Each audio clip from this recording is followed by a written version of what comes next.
Is started at Goku the best red leader in Dragon Ball Fusion World right now? Honestly, to tell you the truth, there's only 3 red leaders in the game, so it's kind of easy competition. When I think of Beerus, you have a pretty aggressive early game. You have the same red pool, but on the Awakened side, you can take advantage of a lot of good minusing and removal effects. With U7 Goku, you basically have a lot of potential attackers without doing anything. You really want to awaken early on and then put on the pressure as much as you can. Now, started at Goku is kind of the same way. You have this weird mid-range, versatile, defensive and offensive option through the leader effect when you're awakened. This basically means when you're building the deck, you basically want all your battle cards to mean something and as well as to have value. Because at the end of the day, if he does have value, most likely they're going to try to get rid of it or swing into it, and then you can use your leader effect more often than not. Now here's the deck list that I've been using, and I think this is pretty much what I'm comfortable with, and it's interesting as I've played Beerus and as well as U7 Goku a lot more than I have for Stardeck Goku. And, you know, one of the things that I am trying to make sure is making sure that you don't bleed the uses or the advantages that you do get out of the other cards with the other leaders. So for example, you usually don't want to play, at least for me, 5-drop Beerus or the 3-drop Gohan that minuses 10k that it's not in Beerus, right? So like in U7 Goku, I don't think you'll get as much value. You can probably play the Beerus in Stardeck Goku, mainly because it is a board wipe and it is still an effective attacker, but more often than not, you'll still get the most value out of Beerus out of the 5-drop. Beerus leader, that is, with the 5-drop. So when we're looking at Stardeck Goku, for instance, I personally think that, you know, things like the Gohan, the Frieza, obviously 5-drop Goku, Hit, 3-drop Goku, all of these are really, really good attackers. And the extra 5k on your turn and as well as the opponent's turn really make a difference, because more often than not, they're going to be swinging into it. They might go, you know, a 10k or whatever. That free 5k is going to save you to prevent you using more cards, protected that is. And I think overall, when we're looking at Stardeck Goku, again, you want the 1-drop Master Roshi to draw, you want the other Master Roshi to awaken, because you're going to be much more useful awakened than anything else. The Hit is definitely a staple in red for everything else, or against really all decks, that is. It helps you awaken. It is a 20k attacker. You can still do the 5 life, swing with Hit, take a life, awaken, and then make it a 25k attacker. That's also a thing. Fuwa is also pretty decent in this deck.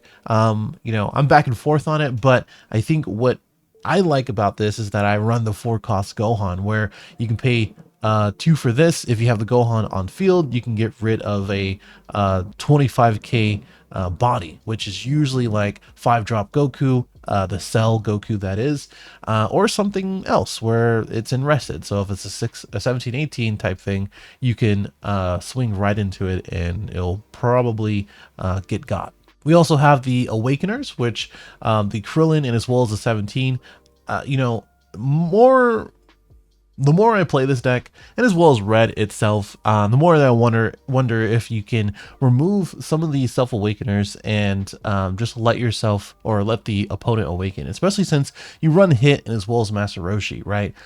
I think the only thing that I would probably cut right now is Krillin, right? I would probably cut Krillin because he is only a 15k body on their opponent's turn, 20k with your leader, but more often than not, it doesn't feel that great. Whereas 17, although it is a little bit of a weird curve, he is a 10k combo. He is 25 basically on both turns, and he is a good self-awakener when you don't have the 3-drop Goku, which is pretty essential. Although you only play 3, at least I only play 3. I don't like having the 0 cost in combo. You can probably go back and forth on 3 if you really wanted to. Moving on, the Frost is also that 3/4 energy slot is a little weird, but is really just matchup dependent, right? So like 17 is really good for self-awakening. So if you're going against like crit leaders and things like that, most of the time they're not really putting things on board. So Frost and as well as Goku are not that great. It is nice to have a 25k body on both sides in that matchup. 3-cost Goku is good against pretty much everything. Like yellow, obviously, it's really good against.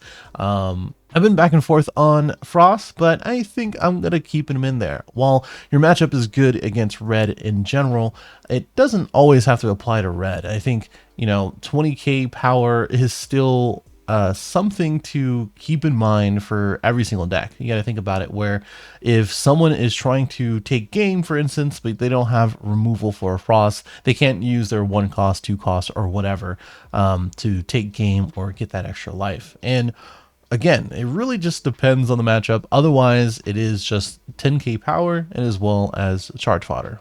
The Frieza is there. You can probably bump it up to 4 if you want for Broly, and as well as just another vanilla / big body that you don't have to really worry about getting removed. I like Son Gohan. I've talked about it before, the 4-drop, simply because it is a 30k swing pretty much every single turn, which is super, super good with critical going against your opponent. And it gets rid of the smaller bodies and as well as help you swing into the bigger bodies because of the 10k minus. For Goku, because it is pretty much one of the best ways to end the game. You can switch back this to 3 if you really wanted to, and bump up the 3 ratioed cards to 4 if you really want to instead. And the extra cards with Kamehameha. I've been trying this out. I like it only because assemble isn't something that you can use on your turn. So if you have that extra energy, or on the opponent's turn that is, you can only use it on your turn. If you have that energy open, then Kamehameha is going to be great. You can remove even more things in yellow as well. And then God Kamehameha, I've really been liking God Kamehameha. Again, the yellow matchup for Cooler is super, super important to remove. You don't have to rely on your battle cards. The only downside is that it is 1 cost when you have no battle cards, which does often happen. And the other part of it is that it does work well with other matchups. So again, 5-drop Goku. If you have Gohan on board, you can minus a 17-18, use God Kamehameha afterwards to get rid of it. Pretty much everything in blue gets got by this card as well. I can't really think of anything else. And in the red mirror, obviously there's pretty much everything that you see here that you'd be seeing in other red decks. So God Kamehameha removes pretty much everything there. So I think 1-of is perfectly fine. If you want to reduce your extra count and include more God Kamehamehas, that's perfectly fine too. But I think the aggression and as well as the protection between all of the extra cards and your leader effect and your battle cards are going to be better for you to keep those in mind. Do I think Stardust Goku is the best red leader? I don't know. I think Beerus is probably taking that slot just because it has such a good yellow matchup. It can be good enough and aggressive enough to go against green, which are the 2 main colors right now in the game. And then blue is whatever. Blue can't stick anything with Beerus, and the red matchup is usually a 60-40 for it too, or at least a 55-45, that type of thing. I think it's one of those decks that if you put the time in, you can probably top with it. I don't think it's ever going to win an event though. Either way, let's take a look at a couple games that I played on stream. It's a little different because I only had a couple of the 3-cost Gokus, and some of the ratios, like not including Whis in there, was also a little different. But let me know what you think in the comments below. All right, so the first match we're gonna go through is against Frieza, and I did this live. So if you want to check it out, it's in the description if you want to follow me on Twitch, or just watch out for my live streams here on YouTube. But this one started out pretty well. We got the going second with the Roshi opener along with the 2 assembles. We're going to go ahead and charge one of those because you don't really need 2 of them. And although we didn't open the other 1-cost Roshi, I think the other 1-cost Roshi would be a little bit better here because obviously we want to awaken as soon as possible. But we do have a few different options for that. So I actually opt to use the assemble instead of the draw one. We would literally get the same card technically because we got the super combo on the next draw. We easily take this one. The Fu is gonna help probably in the future, and then we gotta go ahead and most likely play the hit this following turn. He does have this 2-drop Frieza, which he's not going to swing with, which is interesting, but he does pass it over to me. I play the beautiful looking hit, get rid of the Zarbon for that combo power, and we're going to take ourselves down to 6 and him down to 5. And there's some merit to say, you know, we don't have to swing, but if he has a Raccoon into Ginyu, into Zarbon or Knees, he's going to awaken anyway. So I'd rather have the draw if we can. And it doesn't look like he is going to open. Oh, we are incorrect. The Zarbon is out. He gets to awaken pretty soon and pretty frequent here. So he went ahead and did that. Gets rid of my hit after attacking with it. I have no problem with that. And if he doesn't swing here, which that's what he does, he passes. I think we're okay since we do have the Master Roshi, which is so good. We have 3 of the vanilla Friezas, which we don't really need. And then we're gonna go ahead and swing first, see if they block, see if they want to use their Sorbet as combo power, which they do. And now we have a couple options of using the Fua or the hit for 2. But what I did here was actually see if I can test the theory out and find out if Frost is good enough for us, basically.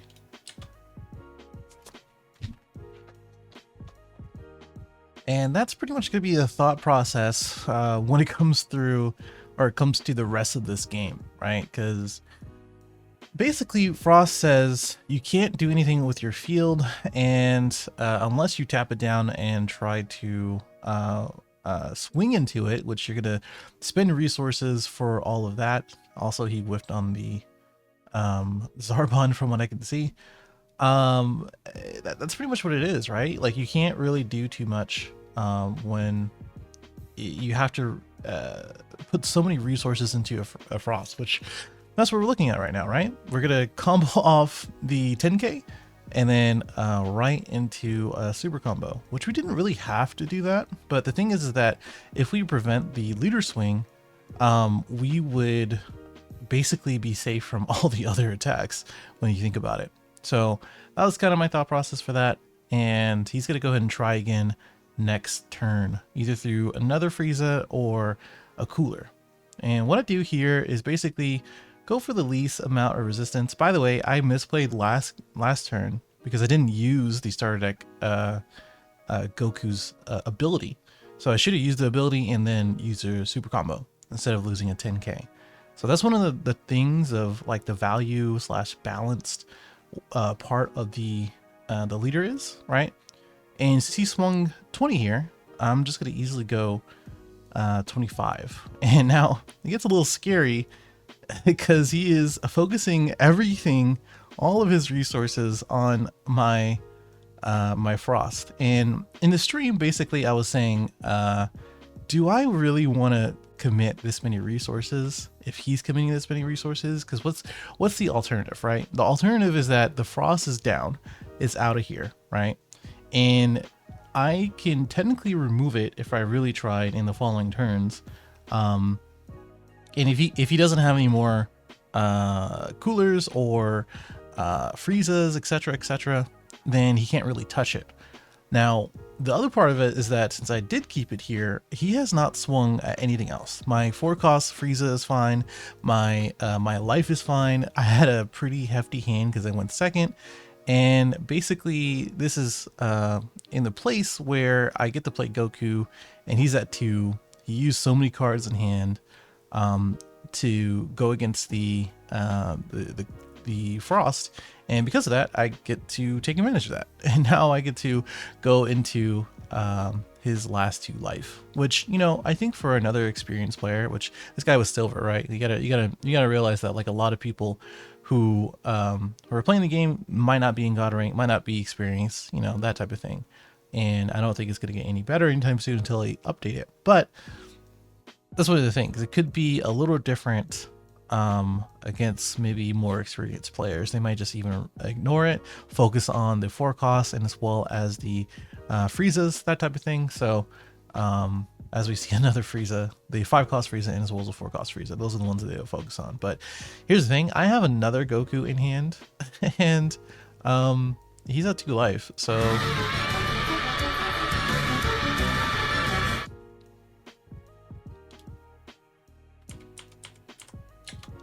that's kind of how I see it. He's gonna swing at my Frieza, which he is obviously gonna fail the attack, which is perfectly fine.